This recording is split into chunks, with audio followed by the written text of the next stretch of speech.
오늘 저희들이 같이 나누고 싶은 말씀은 히브리서 제5장입니다.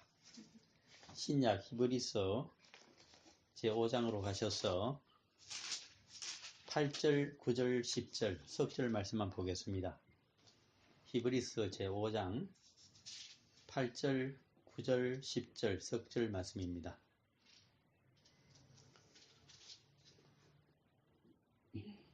예, 다 같이 읽어봅니다. 그가 아들이면서도 받으신 고난으로 순종함을 배워서 온전하게 되셨은즉 자기에게 순종하는 모든 자에게 영원한 구원의 근원이 되시고 하나님께 멜기세덱의 반차를 따른 대제사장이라 칭하심을 받으셨느니라. 아멘. 오늘은 주 2018년 8월 26일 주일날입니다. 우리 두란노 순복음교회 주일 예배를 당하여서 오늘 이 히브리서 제5장에 있는 8절 9절 석절 말씀을 가지고 저는 영원한 구원의 근원이신 예수 그리스도, 바로 그것은 9절 말씀에 들어있습니다. 온전하게 되셨은즉 자기에게 순종하는 모든 자에게 영원한 구원의 근원이 되시고, 그러므로 영원한 구원의 근원이신 예수 그리스도라는 제목으로 이 석절 말씀을 좀 함께 생각해 보고자 합니다. 첫 번째 8절에 보시게 되면 그가 아들이면서도 받으신 고난으로 순종함을 배워서 이렇게 기록이 되고 있습니다. 이 히브리서 저자가 이렇게 기록하고 있는데 히브리서 저자가 누구인지는 아직도 정확히 밝혀진 바가 없기 때문에, 그래서 우리는 유대교인이었다가 기독교인으로 된 사람 중에 히브리 정경이 아주 밝은 사람이다, 그렇게 우리가 알고 있습니다. 이 히브리서 저자가 기록하기를 그가 하는 것은 예수님을 말씀하십니다. 그가 아들이면서도 하는 것은 예수 그리스도는 하나님의 아들이시지만 받으신 고난과 순종함을 배워서 이렇게 적고 있습니다. 하나님의 아들이 어떻게 해서 어떤 고난을 받으셨던가 하는 것은, 그리고 어떠한 순종을 하셨던가 하는 것은 하나님의 아들이 영적인 상태로 하늘에 계실 때는 우리는 볼 수도 없고 우리는 알 수도 없습니다. 그러나 그분께서 우리가 모두 볼 수 있도록 피조물인 사람의 아들로 이 세상에 태어나셔서 함께 나사렛에서 성장하시고, 그리고 30세에 공생애를 시작하시면서 많은 제자들에게 말씀을 하시기 때문에 우리가 그 기록을 복음서를 통해서 보고 있습니다. 그러므로 그가 아들이면서도 하는 것은 예수 그리스도 우리 주님의 하나의 신분을 나타냅니다. 그것은 하나님의 아들이셨다. 그분은 본래 정체성이 하나님의 아들이셨다. 그러나 이 세상의 성육신, 즉 사람의 아들로 태어나셨기 때문에, 모태인 마리아에게서 태어나셨기 때문에 또 하나의 신분을 가지고 있습니다. 우리 눈에 보이는 신분은 하나님의 아들이 아니라 사람의 아들입니다. 그러므로 마리아의 모태에서 태어난 사람의 아들, 그리고 법적으로는 바로 다윗 대왕의 후손인 목수 요셉의 그 아들로 등기가 되어 있습니다. 장남으로 되어 있죠. 그런데 하나님의 아들이 사람의 아들로 태어나시고 공생애를 살아간다. 이것이 고난이라고 하는 것을 이야기하고 있습니다. 우리 인간은 다 이 세상에 모태에서 태어난 사람의 아들들입니다. 그러므로 우리가 이 육신을 입고 이 세상을 한평생을 살아가기 때문에 고난이 있다고 하는 이야기입니다. 이 고난은 몇 가지 의미가 있는데, 첫 번째 의미가 무엇이냐 하니까, 그것은 육신을 입고 태어나는 것들은 전부 창조주 여호와 하나님께서 만드신 창조물, 즉 피조물입니다. 그러므로 피조물들은 창조주이신, 인생의 주인, 역사의 섭리자이신 그 주인이신 여호와의 종으로 살아가기 때문에, 이 육신을 입고 살아가기 때문에 고난이 있다고 하는 것입니다. 누구나 다 이 세상에 살아가는 사람은 자신이 이 세상의 주인으로 살고 싶지 누구의 종으로 살고 싶지 않습니다. 그래서 이 종으로 살아간다고 하는 것은 자신의 뜻대로 살아가는 것이 아니라, 종의 뜻이 중요한 것이 아니라 주인의 뜻을 실천하는 것이 중요하기 때문에 항상 그 뜻을 살피고 배우고 그리고 깨닫고 주신 말씀 그대로 실천하는 삶을 살아가야 되기 때문에, 자신의 생각을 접고 주인의 생각을 따라서 살아가기 때문에 고난이 있고 고생이 있다고 하는 것을 우리가 생각을 해야 됩니다. 뿐만 아니라 이게 고난이라고 하는 것은 우리를 위한 고난을 말씀하십니다.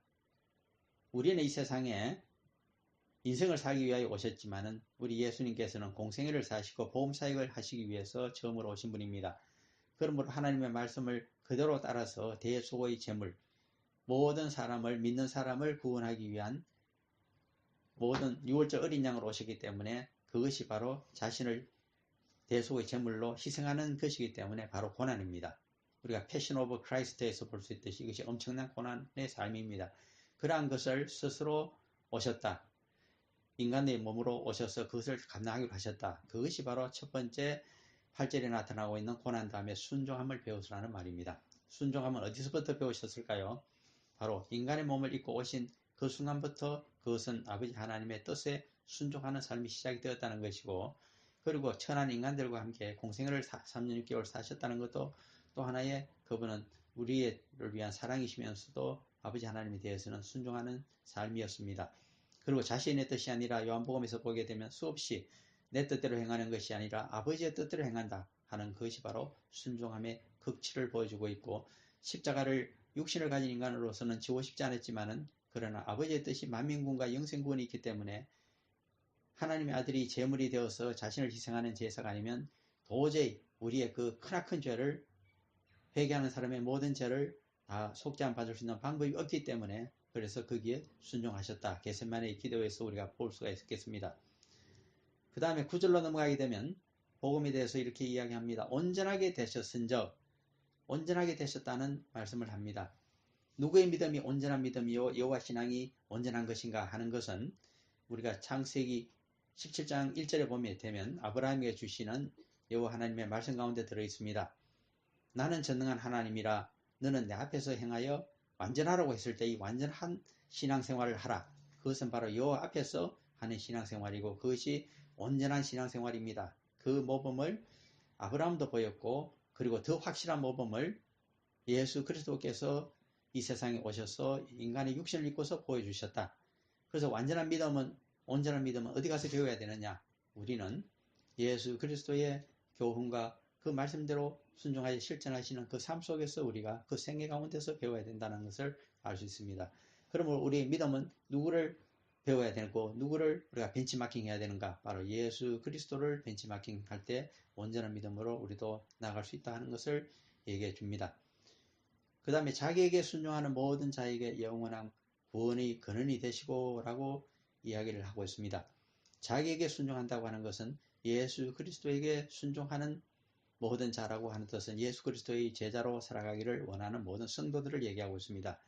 그러므로 우리가 예수 그리스도의 제자로 살아가기 위해서는 우리가 예수님처럼 살아가는 그 방법이 바로 우리가 영원히 구원을 얻을 수 있는 유일한 방법이 되기 때문에 그 예수 그리스도를 따라서 그분처럼 살아가는 것이 바로 영원한 구원의 근원이 되시는 예수님의 제자로 살아가는 방법이 되고, 또 우리가 전하는 이 복음도 바로 우리를 보고 신앙생활 하는 것이 아니라 영원한 구원의 근원이 되시는 예수 그리스도의 삶과 교훈을 따라서 살아가는 제자들이 있을 때에 그들도 구원에 참여하는 자가 됩니다.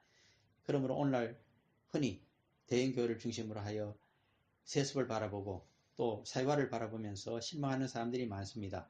그러나 그것은 이 말씀에 히브리서 말씀에 따르게 되면 완전한 변명이 되지는 못합니다. 왜 그러냐 하니까 우리의 영원한 구원의 반석이시오 근원은 예수 그리스도이시기 때문에 예수 그리스도가 어떻게 하셨는가, 그분의 신앙생활이 무엇이었고 여호와 앞에서 살아간 순종과 고난의 삶이 무엇이었던가, 그분이 하나님의 아들이면서 왜 이 세상에 오셔서 피조물인 종의 신분으로 또 살아가시며 그렇게 순종하고 오로지 아버지 하나님의 뜻만을 실천하는 삶을 살아가셨던가 하는 것을 보고 배울 때 우리들에게도 영원한 구원의 근원이 우리를 구원으로 이르게 해준다는 사실을 믿어야만 됩니다.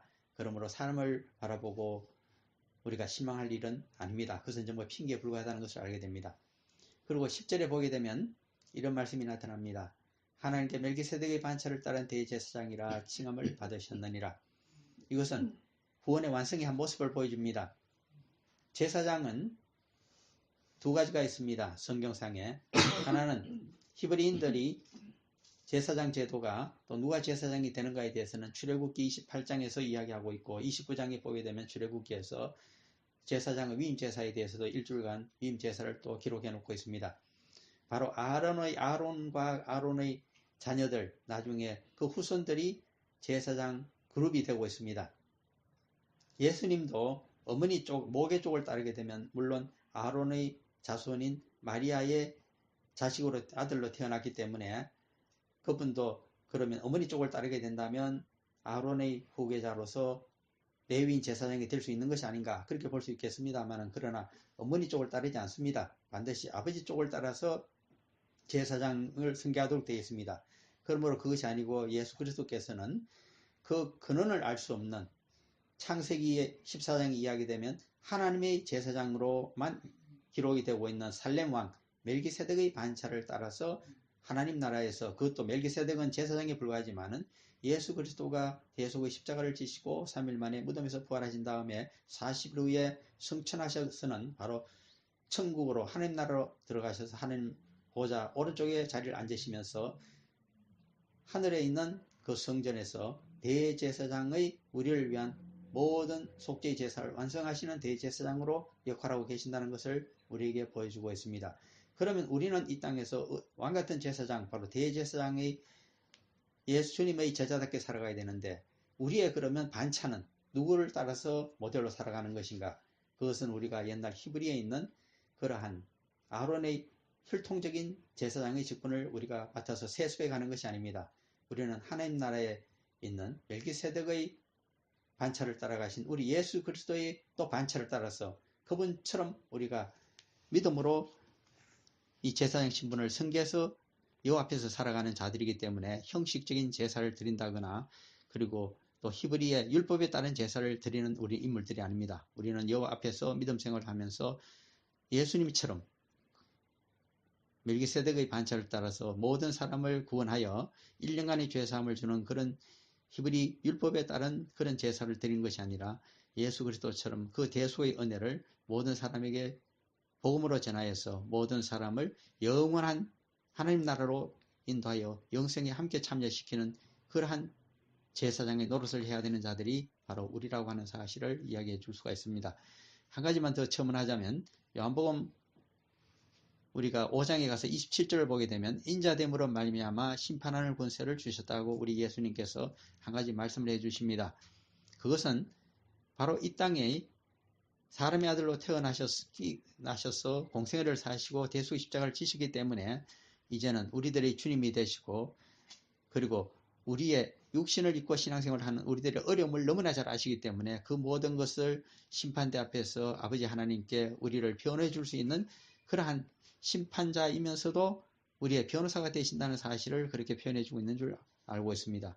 그러므로 우리의 어려움을 이미 주님께서 다 체휼하셨고 경험하시기 때문에 그 어려움을 아버지 하나님께 말씀드려서 그래서 성령님도 우리에게 보내주시고 이제는 영적인 삶을 하나님의 영의 인도함을 받아서 능력으로 할 수 있는 자 그리고 하나님의 영이 임재하시기 때문에 로마서 8장 11절에서 15절 사이에 보게 되면 우리에게 이미 부활의 영이 와서 계시기 때문에 우리가 하나님의 일을 맡기신 복음 사역을 끝내고 나면 우리는 영생의 천국으로 들어갈 수 있는 놀라운 상급까지 받게 된다는 것을 우리에게 가르쳐주고 있습니다. 그래서 결론적으로 말씀드릴 수 있는 것은 사람의 아들이 하나님의 아들이 된다고 하는 것 그것이 바로 정확한 구원의 뜻입니다.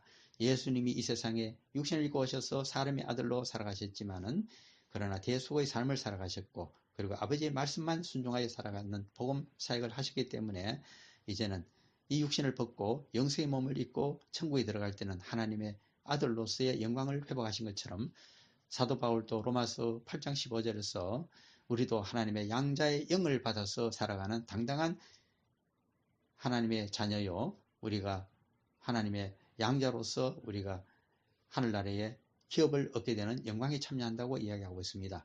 그러므로 우리가 요한복음 1장 12절 13절에 있는 말씀을 마지막으로 이제 한번 말씀드림으로써 오늘 말씀을 끝내고자 합니다. 그 말씀은 그리스도를 영접하는 자들에게는 하나님의 자녀가 되는 권세를 주셨으니 이는 혈통으로나 육정으로나 사람의 뜻으로 나지 아니하고 오로지 하나님의 뜻으로만 나는 자들이라고 했는데 바로 예수 그리스도가 혈통으로 난 것도 아니고 그리고 육정으로 난 것도 아니고 오직 하나님의 뜻으로 말미암아 멜기세덱의 반차를 줬고 그리고 하나님의 말씀만 쫓아서 이 세상에서 대속의 삶을 복음사역의 삶을 살아가기 때문에 하나님의 우편에 앉으시는 놀라운 영광과 구원을 얻게 되는 근원이 되셨다는 사실을 알고서 그 방법 외에는 우리가 하나님 나라에 가서 아들로서 설 수 있는 방법, 그러한 영원한 구원이 없다는 사실을 알고서 우리도 그리스도의 제자답게 끝까지 살아가신 은혜가 충만하시기를 간절히 축원합니다. 잠깐 기도하고 마칩니다. 사랑하는 아버지 하나님,